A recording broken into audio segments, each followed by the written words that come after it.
Қазақ дастарханында асқабақтан пісірілген тағамдар көп қойыла бермейді. Оның еті мен дәнінен, пілегінен емдік дәрілер жасалатынын, халық медицинасында бауыр ауруы емінің бірден-бір шипасы асқабақ жеу екенін біле бермейтіндер өте көп. Және де базарларда да асқабақтың бағасы қымбат болғандықтан, оны күнделікті ас мәзірінде қолдану үшін сатып алушылар да аз. Жалпы асқабақ қандай өсімдік? Қазақ жеріне ол қайдан әкелінді? Оны қандай ауруларға қолдануға болады? Құрамында нендей дәрумендер бар? Бұл жөнінде нақты ақпарат айтамыз. Видеоны соңына дейін көріңіз. Сіздермен бірге дертке дауа арнасы. Құрметті оқырман, 100 мың оқырманға жетуге атсалысуларыңызды сұраймыз. Ол үшін арнаға тіркеліп, лайк басып, қоңыраушаны баса кетіңіз. Сіздің оп-оңай, болмашы ғана әрекетіңіз бізді шабыттандырады. Қазақстанда асқабақтың кәдімгі түрлері мен ірі асқабақтардың түрлері мен сорттары өсіріледі. Құрамында 18% құрғақ заттар, 10% сахароза, аскорбин қышқылы, каротин, тиамин, рибофлавин дәнінде, 40% май бар. Құрамында әртүрлі физиологиялық әсері бар кубертацин заты бар.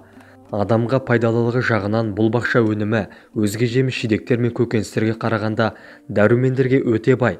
Адам ағзасына қажетті С, В1, В2, В5, Е, ағзадағы зат алмасу, жеделдететін Т және қанның ұюына ықпал болатын К дәрумені калий, кальций, темір кездеседі. Дәрумендердің көптігіне бола 1001 ауруға ем. Көру нашарлағанда, қаназдық, артық салмақтан тағы басқа арылғысы келетіндерге таптырмайтын ем. Шлактан тазартып, зат алмасуда тұрақтандырады. Ауа райы мен топырақтың жағдайын талғамай өсетін болғандықтан, өсіргенде химиялық препараттарды қолданбайды. Өз күшімен өседі. Дәрігерлер қауымы жүрек әлсіздігінен жүдегендерге ем ретінде асқабақтың жұмсақ майегін отқа немесе суға күйген науқастарға жарасына таңуға болатынын айтады. Асқабақтың несеп жүргізетін, ыстықты түсіретін қасиеттеріне белгілі. Жүрек, қан тамыр аурулары, гипертония, зат алмасудан қиындықтары бар науқастарға диеталық тағам ретінде ұсынылған. Асқабақ дәні балмен араластырып жеп, ішек құрттарын түсіру үшін де қолданады. Бүйрек, бауыр ауырған кезде күніне 1 стакан шырынын ішу керек. Шырынын, яғни сөзін жаңа пайдаланған күйінде ғана ішеді, өйткені үйде сақталуы қиын.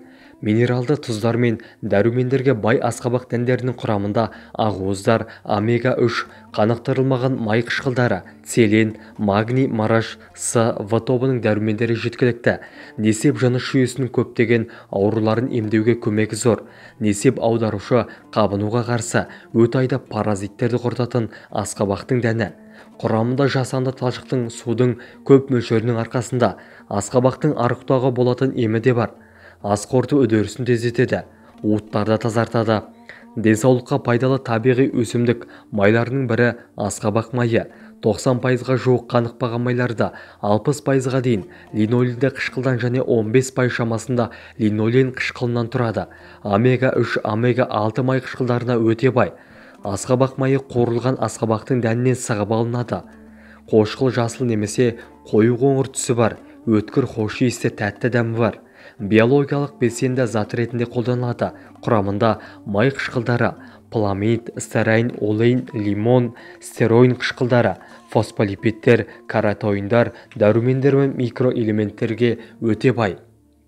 Асқабақ шырын балға қосып жатар алдында ішсе, жүйке жүйесін тыныштандырып, ұйқы дәрісі секілді әсер етіп, тыныш ұйықтайсыз. Жүкті әйелдердің жүрегінің айныған асқабақ шырыны басады. Ағза жүдегенде әлсіздік кезде асқабақ сүтпен дайындап, қаймақ, май, жаңғақ, бадаммен қосып жейді. Асқазан ішек жолдары. Асқазанның шырышты қабатында дерт болса, асқабақтан езбе дайындап ішіңіз. Бүйрек ауырғанда тәулігіне жарты стакан шырынымен қайнатылған жейді. Терідегі қышыма, есек жем шыққанда не болмаса күйік шалғанда үккіштен өткен мәйегімен компресс жасайды. Сары ауру дертінде 4 ай қатарынан үзбей мәйегін жеу керек. Бауырға өте жақсы, әрі қызметі жақсарады, әрі өте пайдалы. Ішектегі құрт дертінде асқабақты алып, дән мен мәйегін ойып алып, жылы су құяды. Жарты сағат беті жабық ыдыстың ішінде болу керек. Дайын кезде тұнбадан күніне 4 рет асан 20 минут бұрын жарты стаканнан ішеді. 20 күн, 1 айдан кейін қайтадан жалғасады. Ішектегі паразиттен ең тиімді тәсілі қабығы аршылған дәнін ашқарынға жейтін. 7 шақты дәнді езіп сүтпен ішеді. Простатит кезінде 0,5 кг тазаланған асқабақ дәнін шикісін еттатқыштан өткізіп, 1 стақан балмен араластырып жеу керек. 10 шақтысын банкаға салып қалғанын тоңазытқышқа сақтайды. Күніне 1 рет ашқарынға 30 минут бұрын жейді. Емді жылына 1 рет жасайды. Көп жеу жүректі нашарлатып жібереді. Ұйқысыздық болғанда қайнатылған піскен асқабақ мәйегінен ботқа дайындап күніне 2 рет 50 грамнан ішеді. Жатар алдында қайнатпасына бал қосып 3 стаканнан кәдеге жаратады. Екінші жағдайда 20 бадам жаңғағына 1 шай қасық асқабақ дәнегін қосып үстіне қайнаған су құйып 8 сағат тұндырады. Кешке таман ішу керек. Қандағы холестерин деңгейін түсіреді. Жүрегі ауыратын науқастарға асқабақ дәнін үзбей жеуге кеңес береміз. Өйткені бұл дән қандағы холестеринді төмендетіп, тромбтың түзілуін реттейді. Құрамындағы фосфор, мыс, темір элементтерінің арқасында қаназдық пен атеросклероз ауруынан айықтырады. Климакс кезінде ауырлықты болдырмайды. Етеккір үзілісі кез келген әйелде өтетін жағдай. Бұл уақытта 40 түрлі дерт қозып, жалпы жағдай нашарлайды. Гормоналдық өзгерістер орын алады. Ал осындай ауырлықты жеңіл өткергіңіз келсе, онда құрамы дәрумендер мен минералды заттарға бай асқабақ дәнін жеуді әдетке айналдырыңыз. Климакс кезінде әйелдің қызуы көтеріледі, тоқтаусыз терлейді, көңіл күйі нашарлайды, жүрек соғысы өзгеріп, қан қысымы ойнайды. Бұл жайсыздықтың бірден-бір емі асқабақ дәні екенін ескеріңіз. Асқабақ қатерлі ісіктің алдын алады. Асқабақ дәні кукурбитин деп аталатын теңдессіз байлықтың қайнар көзі. Ал бұл зат өз кезегінде қатерлі ісік ауруының алдын алып, ағзаны сақтайды әрі қорғайды.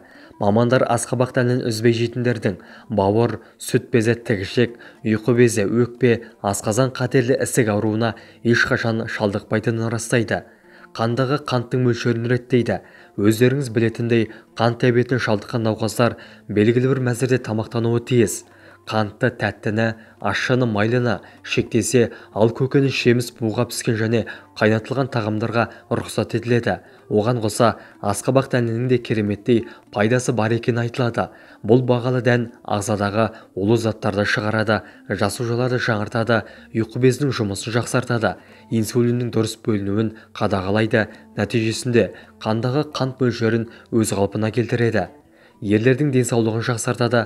Простатит, қуық түбі безінің қабынуы ер азаматтардың көпшілігінде кездесетін ауру. Аталған ауру денсаулығыңызға ғана емес, өмір сүру қалпыңызға да, төсектегі тірлігіңізге де кері әсерін тигізеді. Ал оның алдын алып немесе сақтанғыңыз келсе, бір уыс асқабақ дәнін жеңіз. Емді күніне 3-4 рет қайталау арқылы айықпас дертіңізден арыласыз. Асқабақ дәнінің құрамында L-аргинин заты ерлердегі тестостерон гормонын жандандырып, қуық-асты безінің жұмысын жақсартады. Сонымен қатар жамбастың қан айналымын тездетіп, суықты емдейді әрі ісігін қайтарады. Артық салмақтан арылтады. Кез келген дән, әсіресе асқабақ дәні өсімдік ақуызы мен жасұныққа бай. Ал бұл заттар өз кезегінде ағзадағы майды ерітіп, артық салмақтан арылтады. Диетологтар қарныңыздың ашқанын сезе бастасаңыз, асқабақ дәнін жеуге әдеттеніңіз дейді. Оның құрамындағы пайдалы заттар ішектің жұмысын жақсартып, зат алмасуды реттейді. Көңіл күйді көтереді. Асқабақ дәнін жесеңіз, ағзадағы серотонин атты қуаныш гормоны бөлінеді. Дәннің құрамындағы тиротофан амин қышқылы сізге сергектік сыйлайды, жүйкеңізді жақсартып, миды тынықтырады.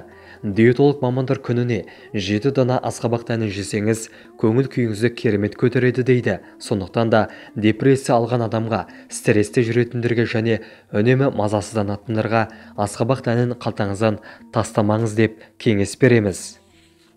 Ішектегі құртты тазалайды. Асқабақ дәнінің құрамында кукурбитин амин қышқылы ішек құрттарының нағыз жауы. Ағзадағы кез келген құрттан асқабақ дәнін жеу арқылы оңай құтыласыз. Дәннің денсаулыққа тигізетін зияны жоқ. буын ауруынан қорғайды. Суыққа қарсы күресетін күшке ие. Асқабақ дәні буын ауруын емдеп, тұз байлануды болдырмайды. Сондай-ақ несеп жүргізіп, артық тұзды шығарады. Керемет емдік қасиетке ие дәнді буынды түрлі дерттен сақтайды. Остеопороз ауруының алдын алады. Құрамы кальций, магний және мырыш элементіне бай. Асқабақ дәні сүйектің саулығын жақсартады. Сондықтан да остеопороз ауруының алдын алғыңыз келсе, қартайғанда сүйектен айырылғыңыз келмесе немесе сүйектің сынуынан сақтанғыңыз келсе, онда күнделікті тамақтың алдында асқабақ дәнін жеуді ұмытпаңыз. Сонымен асқабақ дәнінің керемет әрі теңдессіз емдік қасиетімен таныстық. Ендеше аталған аурудың алдын алу үшін ағзаны улайтын химикатты дәрілерді емес, керісінше ағзаны дәрумендер мен минералды заттарға байытатын асқабақ дәнін жеуге әдетке айналдырыңыз. Ем болсын. Видеоны жақындарыңызбен және достарыңызбен бөлісіңіз. Келесі видеода кездескенше сау саламатты болайық. Ауырмаңыздар, дендеріңіз сау болсын. Сіздермен бірге дертке дауа арнасы.